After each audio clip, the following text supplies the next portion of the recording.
Thermochemical reactions. ഏതൊരു റിയാക്ഷനും ഒരു equation ഉണ്ട്.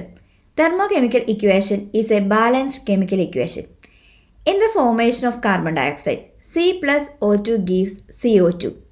ഇതൊരു ബാലൻസ്ഡ് തെർമോകെമിക്കൽ ഇക്വേഷനാണ്. തെർമോകെമിക്കൽ റിയാക്ഷൻസ് രണ്ട് ടൈപ്പാണുള്ളത്. Exothermic reaction. ഈ റിയാക്ഷനിൽ ഹീറ്റ് ഉണ്ടാവുന്നു. Exo means external, it liberates heat. Second type is endothermic reaction. ഈ റിയാക്ഷനിൽ നടക്കുന്നത് ഹീറ്റ് അബ്സോർബ് ചെയ്തിട്ടാണ്. Endo means internal, it absorbs heat. ഇനി ഈ റിയാക്ഷൻസ് ഡീറ്റെയിൽഡ് ആയിട്ട് നോക്കാം. Endothermic reactions.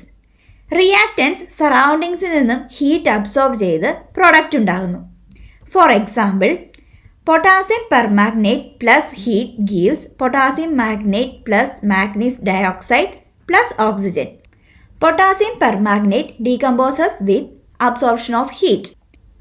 ഈ റിയാക്ഷൻ എങ്ങനെയാണ് നടക്കുന്നതെന്ന് ഒന്ന് കാണാം. ഒരു ഡ്രൈ ടെസ്റ്റ് ട്യൂബിൽ പൊട്ടാസ്യം പെർമാഗ്നേറ്റ് ഇടുന്നു.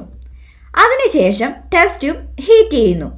ചെറിയ തീപ്പൊരിയുള്ള ഒരു സ്റ്റിക്ക് ടെസ്റ്റ് ട്യൂബിന് മുകളിൽ കാണിക്കുന്നു. പൊട്ടാസ്യം പെർമാഗ്നേറ്റ് ഡീകമ്പോസ് ചെയ്തുണ്ടായ ഓക്സിജൻ ഗ്യാസ് മൂലം ടെസ്റ്റ് ട്യൂബിന്റെ മുകളിലുള്ള സ്റ്റിക്കിൽ തീ ഉണ്ടാകുന്നു.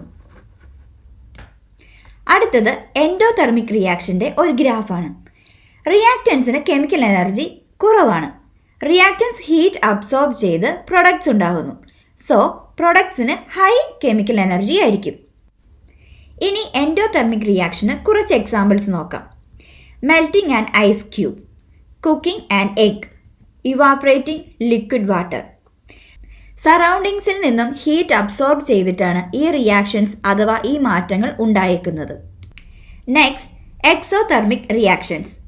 ഈ റിയാക്ഷനിൽ പ്രൊഡക്ട്സ് ഹീറ്റ് ലിബറേറ്റ് ചെയ്യുന്നു.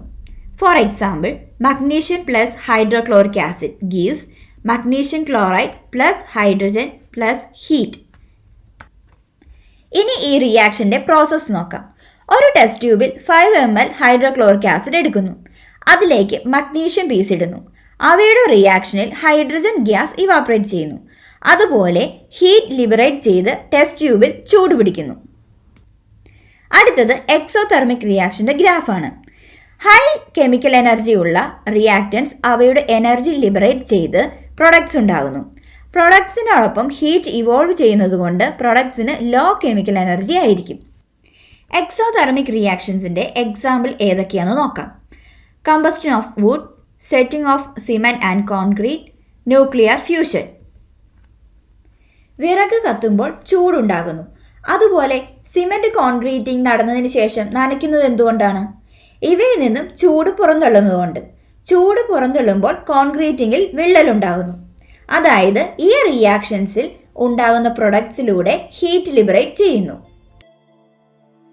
ഈ വീഡിയോ നിങ്ങൾക്ക് ഉപകാരപ്പെട്ടു എന്ന് തോന്നുകയാണെങ്കിൽ ദയവായി ലൈക്ക് ചെയ്യുക, ഷെയർ ചെയ്യുക, സബ്സ്ക്രൈബ് ചെയ്യുക. നിങ്ങളുടെ വിലകൂടിയ നിർദ്ദേശങ്ങളും അഭിപ്രായങ്ങളും സംശയങ്ങളും കമൻറ്റ് ചെയ്യുക. Thank you.